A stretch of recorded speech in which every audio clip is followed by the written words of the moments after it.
Olá, é sempre um privilégio regressar para mais um Fórum Bíblico e poder contar semanalmente com a sua companhia e com a sua participação neste programa. Se porventura é uma das pessoas que já nos enviou perguntas anteriormente, quero agora expressar o nosso sincero agradecimento, porque cada questão que recebemos não só enriquece este fórum, como dá um mote sempre para continuarmos a aprofundar o conhecimento da Bíblia. Mas se por acaso nos acompanha pela primeira vez, saiba que pode partilhar connosco as suas dúvidas sobre algum tema que tenha lido na Bíblia, ou então solicitar esclarecimentos sobre assuntos que gostaria de ver explicados talvez de uma forma mais clara.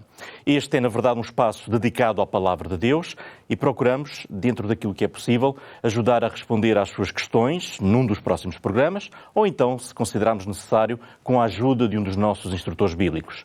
Não deixe nenhuma das suas dúvidas sem resposta e, por isso mesmo, envie-nos as suas perguntas, que pode enviar para o e-mail programas@novotempo.pt ou então por uma simples mensagem para o número 933 939291, mencionando sempre na sua mensagem Fórum Bíblico, para que as perguntas possam chegar eficazmente até cada um de nós. As perguntas que hoje escolhemos e que trazemos para o nosso programa vão transportar-nos para o final do Evangelho de Marcos, precisamente para os versículos 9 a 20 do capítulo 16. Alguns manuscritos, na verdade, incluem esta passagem, outros não, e a sua origem tem sido não só objeto de estudo, como de debate ao longo do tempo. E para nos ajudar a compreender melhor este final, contamos, como sempre, com o nosso convidado residente, o teólogo Artur Machado. Olá, Artur. Olá, Marco. Bem-vindo uma vez mais. Vamos então conhecer a primeira pergunta do nosso programa.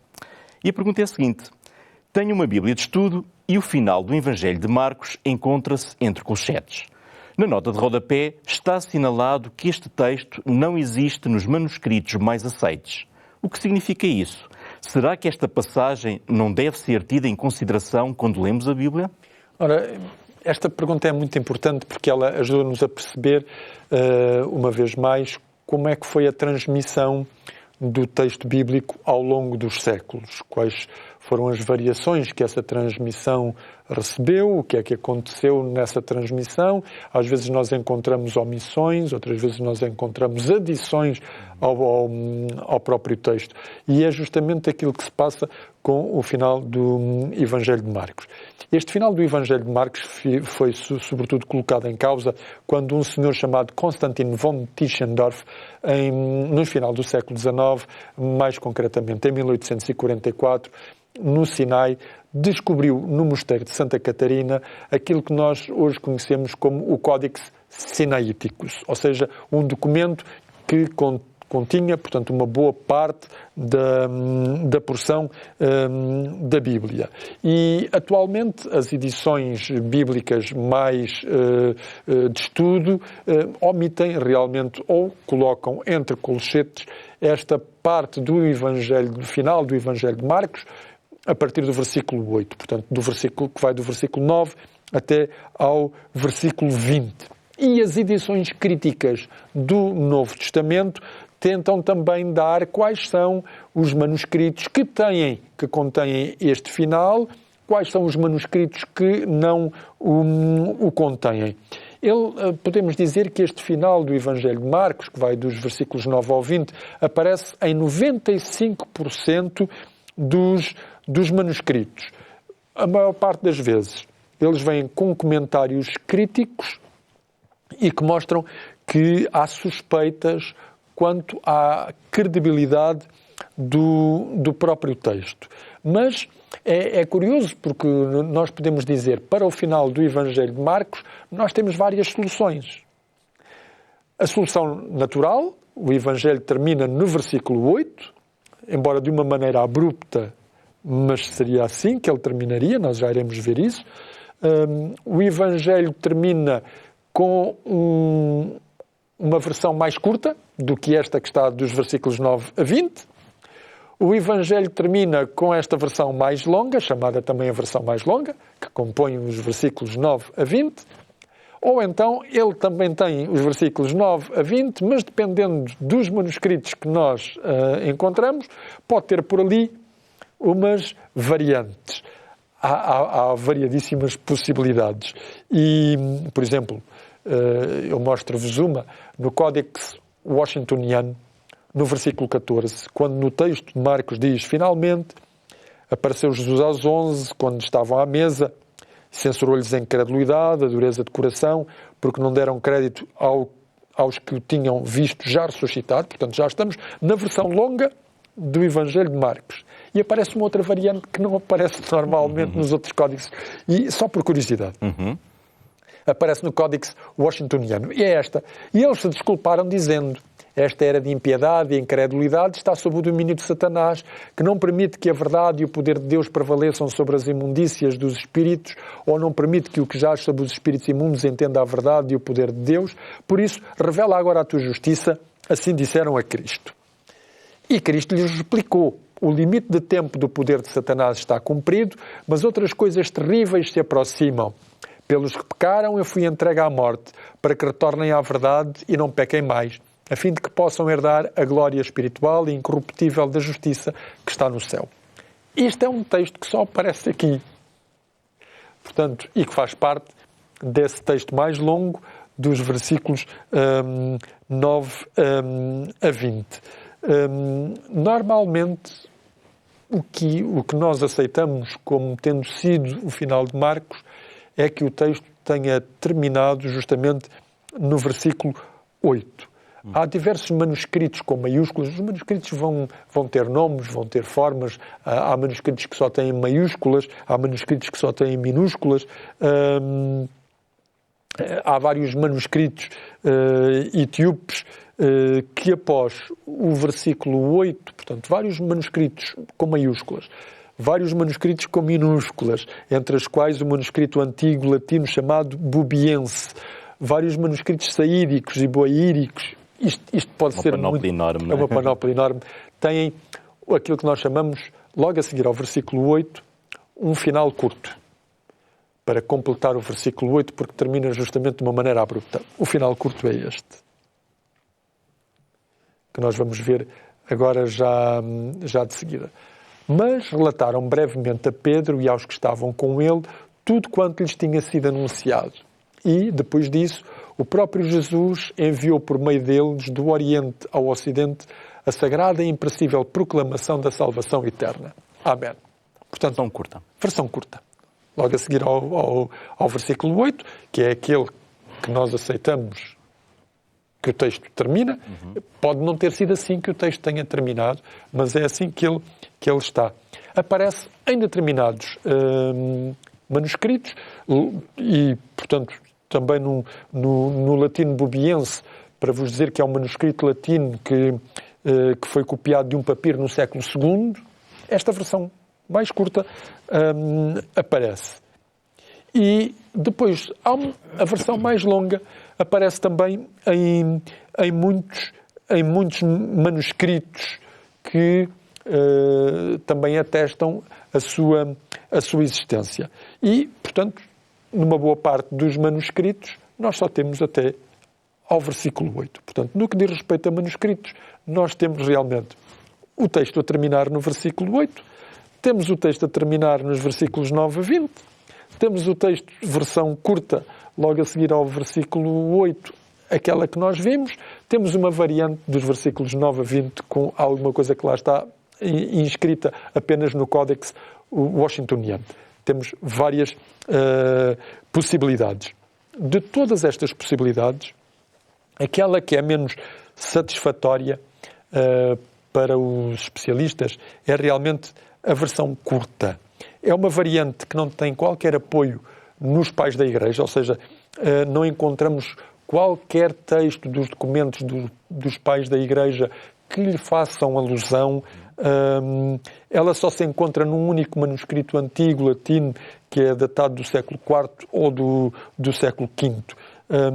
Quando ela aparece, muitas vezes também vem combinada com a versão longa, aquela que vem dos versículos 9 a 20. Quanto à versão longa, agora falando melhor desta, que é aquela que nós temos nas nossas Bíblias, entre parênteses retos ou entre colchetes, não há qualquer dúvida que ela é antiga. Mas isso não é suficiente também para lhe dar aquilo que nós dizemos credibilidade. Ou seja, tenha estado no original, não é? Porquê? Porque ela encontra-se ausente na maioria dos manuscritos maiúsculos do século IV e que são os melhores manuscritos que nós temos do Evangelho de Marcos. Além do mais, esta versão mais longa é muitas vezes acompanhada por notas dos escribas, daqueles que copiaram e que mostram que o texto não é muito credível. Às vezes até vem acompanhada de asteriscos, que são sinais que mostram justamente que, o texto aparece aqui, mas nós não temos a certeza se era assim que ele aparecia. Este final longo, portanto, dos versículos 9 a 20, também está ausente de uma outra versão, que é a versão siraíco-sinaítica, bem como os principais pais da Igreja mais próximos do final do Evangelho de Marcos, que são Clemente de Roma, Clemente de Alexandria, Orígenes, Cipriano de Jerusalém, portanto Cipriano de Jerusalém e Atanásio, não a conheciam. Os pais da Igreja que a conhecem já são um bocadinho mais tardios. Ireneu de Lyon, Tertuliano, Taciano, e portanto esses nos seus escritos mencionam-na, mas eles estão já mais distantes. Significa que os manuscritos a que eles tiveram acesso já continham esse final, enquanto que os outros pais da Igreja mais antigos tiveram acesso a manuscritos que não continham, portanto, esse final. Eusébio de Cesareia também vai omitir nos seus escritos esse final, e há um fenómeno interessante. Jerónimo, à semelhança de Eusébio de Cesareia, Jerónimo, portanto, é um pai da Igreja, também finais do século III, início do século IV, Jerónimo, portanto, à semelhança de Eusébio, também declara que os versículos 9 a 20, poucos manuscritos que o continham e nenhum era grego. Mas acontece uma coisa estranha. Jerónimo vai pegar neste final longo e vai introduzi-lo na sua tradução da Vulgata Latina. E com isso ele vai fazer com que este texto passe para a tradição cristã do Ocidente. Portanto, ele é coerente, ele diz, esta passagem não aparece nos manuscritos mais antigos de origem grega, mas ele vai introduzi-lo. E, portanto, ao introduzi-lo na Vulgata Latina, vai perpetuá-lo, porque em seguida o protestantismo vai, portanto, pegar nestes textos, que são chamados os textos recebidos, o textus receptus, e vai plasmá-lo no Evangelho de Marcos. E, por isso, ele vai chegar justamente até nós. O manuscrito mais antigo que contém este final longo é o Códex Alexandrino do século V. E é também a partir deste século que aí sim determinados pais da Igreja como Afraate, Ambrósio, João Crisóstomo, Epifânio, Dídimo e Marcos o Eremita o vão usar nos seus escritos.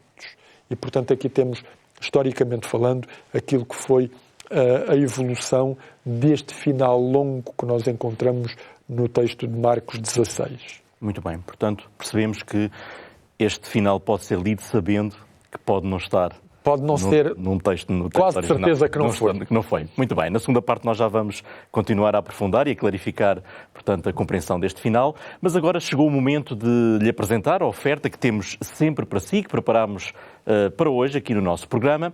Trata-se do Guia de Estudo da Bíblia à Procura da Verdade. Neste manual vai encontrar várias lições, elas estão organizadas por temas, na verdade são 15 temas ao todo, e cada um focado num ponto fundamental da fé cristã, como por exemplo, Deus existe, a criação, a Igreja, a origem do mal, enfim, a lei de Deus, tantos assuntos que pode estudar através e com a ajuda deste manual. Pode pedi-lo de forma totalmente gratuita, um exemplar igual a este que tenho aqui comigo, enviando-nos uma mensagem para o número 933 939291 com o pedido do Guia de Estudo à Procura da Verdade. Antes de conhecermos a segunda questão do nosso fórum, temos que fazer agora uma pequena pausa. Mantenha-se atento, mantenha-se por aí, porque voltamos já a seguir, depois de um breve intervalo. TV Novo Tempo, o canal da Bíblia. o canal da esperança. Estamos a iniciar a segunda parte do programa Fórum Bíblico. Hoje estamos a debruçar-nos sobre o final do Evangelho de Marcos, nomeadamente os versículos 9 a 20 do capítulo 16, conhecidos como a longa conclusão de Marcos. Se chegou agora, fique por aí, pois estamos com o teólogo Artur Machado a analisar se este final pode realmente ser atribuído a Marcos ou se terá sido acrescentado posteriormente. Muito bem. Na primeira parte, o Artur abordou as evidências externas do final do Evangelho de Marcos, nos manuscritos, nas versões mais antigas, nas situações dos pais da Igreja, enfim, na história da transmissão do texto. E agora a próxima pergunta chama-nos a atenção para a possibilidade de evidências internas, isto é, que estejam presentes no próprio texto. E a pergunta é a seguinte: será que o próprio texto de Marcos tem também evidências internas que ajudem a perceber se o final mais longo do Evangelho é credível ou não? Muito bem. Realmente nós encontramos evidências internas nesse texto. Tanto para o final mais curto como para o final mais longo. Para o final mais curto existem palavras que estão em grego que Marcos nunca utilizou. Como, por exemplo, eu pus em português, só para nós termos uma ideia, a palavra brevemente, anunciar, oriente, ocidente, enviar, sagrado, imperecível, salvação. São palavras que aparecem no final mais curto, que é realmente muito pequenino, mas que Marcos não utiliza. Quanto ao final mais longo, o próprio texto também vai nos mostrar que é difícil que Marcos tenha escrito isso, por várias razões. Vamos à primeira razão. O sujeito do versículo 8 são as mulheres, enquanto que o sujeito do versículo 9 é, presumivelmente, Jesus. E, portanto, não bate certo. Depois, nós reparamos, em segundo lugar, que no versículo 9 a identificação de Maria Madalena como aquela da qual Jesus expelira 7 demónios é totalmente desnecessária, além de tardia, uma vez que ela tinha sido mencionada poucas linhas antes. E é verdade, Maria Madalena foi mencionada no capítulo 15, no versículo 47, e no capítulo 16, no versículo 1. Em terceiro lugar, as outras mulheres dos versículos 1 a 8 são subitamente esquecidas a partir do versículo 9. O que também realmente é estranho. E, em quarto lugar, há o uso de uma expressão, que é a expressão anastasde, tendo ressuscitado, e da posição de próton no primeiro dia da semana. Portanto, são próprios do início de uma narrativa compreensiva, ou seja, de uma narrativa alargada. Mas não fazem muito sentido na sequência dos versículos 1 a 8.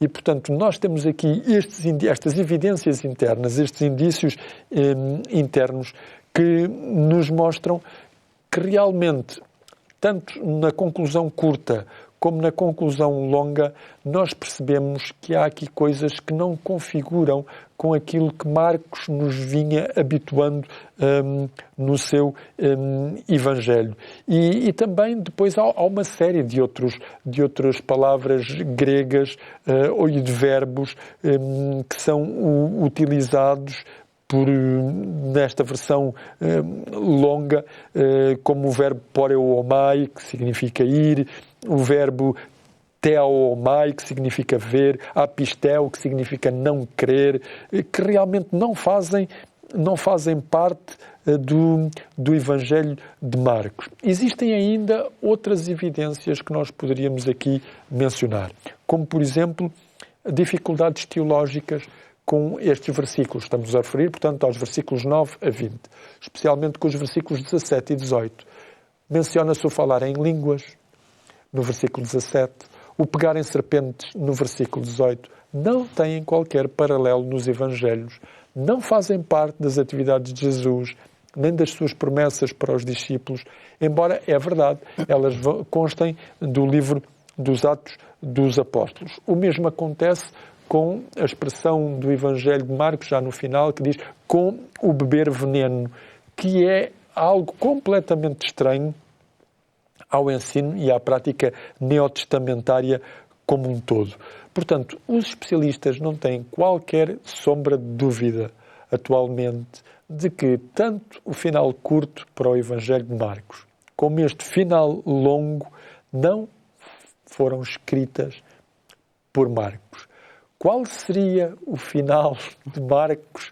Nós não sabemos. E há várias hipóteses que têm sido emitidas para a ausência do final do Evangelho. Nós sabemos que a maneira como ele termina não é normal, porque ele vai terminar de uma forma que não é comum isso acontecer, portanto, no grego. E o próprio texto parece pressupor que realmente continuava, porque se nós repararmos no Evangelho, no capítulo 14, no versículo 28, está escrito, Jesus diz, depois que eu houver ressuscitado, irei diante de vós para a Galileia. Portanto, há uma promessa de que Jesus se iria encontrar com os discípulos na Galileia. No capítulo 16 e no versículo 7, portanto, já quase mesmo no final do texto, há uma promessa que é dita, ide dizei aos seus discípulos, e a Pedro, é o anjo que vai dizer, ide dizei aos seus discípulos e a Pedro, que ele vai adiante de vós para a Galileia. Ali o vereis como ele vos disse. E, portanto, aguarda-se o encontro de Jesus com os seus discípulos na Galileia, como o Evangelho de João depois o vai mencionar. Mas Marcos já não menciona porque ele termina no versículo 8. Ou seja, internamente o texto dá-nos pistas de que continuaria. Provavelmente as hipóteses são várias. Marcos adoeceu, ou Marcos morreu antes de ter completado o texto. Marcos até pode ter completado o texto, mas por qualquer razão o texto foi suprimido, o texto desapareceu, talvez por ter sido o primeiro evangelho a ter sido usado e muito usado. Há quem acredite que antes de ser copiado, esse final terá desaparecido. Isto são hipóteses. Nós não sabemos realmente aquilo que acabou por acontecer. Há um lecionário arménio que é datado do século X, portanto, do ano 989, mas que aparenta ser cópia de um manuscrito mais antigo, que os versículos 9 a 20 contêm ali um espaçozinho, 2 linhas, como tendo sido usado, ou onde vem a inscrição de um célebre presbítero, Ariston, que teria sido contemporâneo de Papias, que é um dos pais da Igreja do século II. Mas, na verdade, nós não sabemos também se isso foi assim. Para concluir, o que é que nós podemos dizer? Nós podemos, então, dizer que nenhum dos finais do Evangelho de Marcos, nem o final curto, nem o final longo, nem a interrupção em Marcos 16:8 parece representar o original. Porquê? Porque realmente o texto corria. O texto termina com uma preposição grega que é um gar. Um gar significa em português um porque ou um pois. Há uma interrupção mesmo. Há uma interrupção. E, portanto, um texto grego nunca termina assim. E isso mostra-nos que havia realmente um outro final. Nós não sabemos qual é. Provavelmente teria sido um final como qualquer um dos evangelhos de Mateus ou de Lucas, ou até parecido com o de João. Mas estes textos aparecem entre colchetes, nós devemos então estar sensíveis e perceber.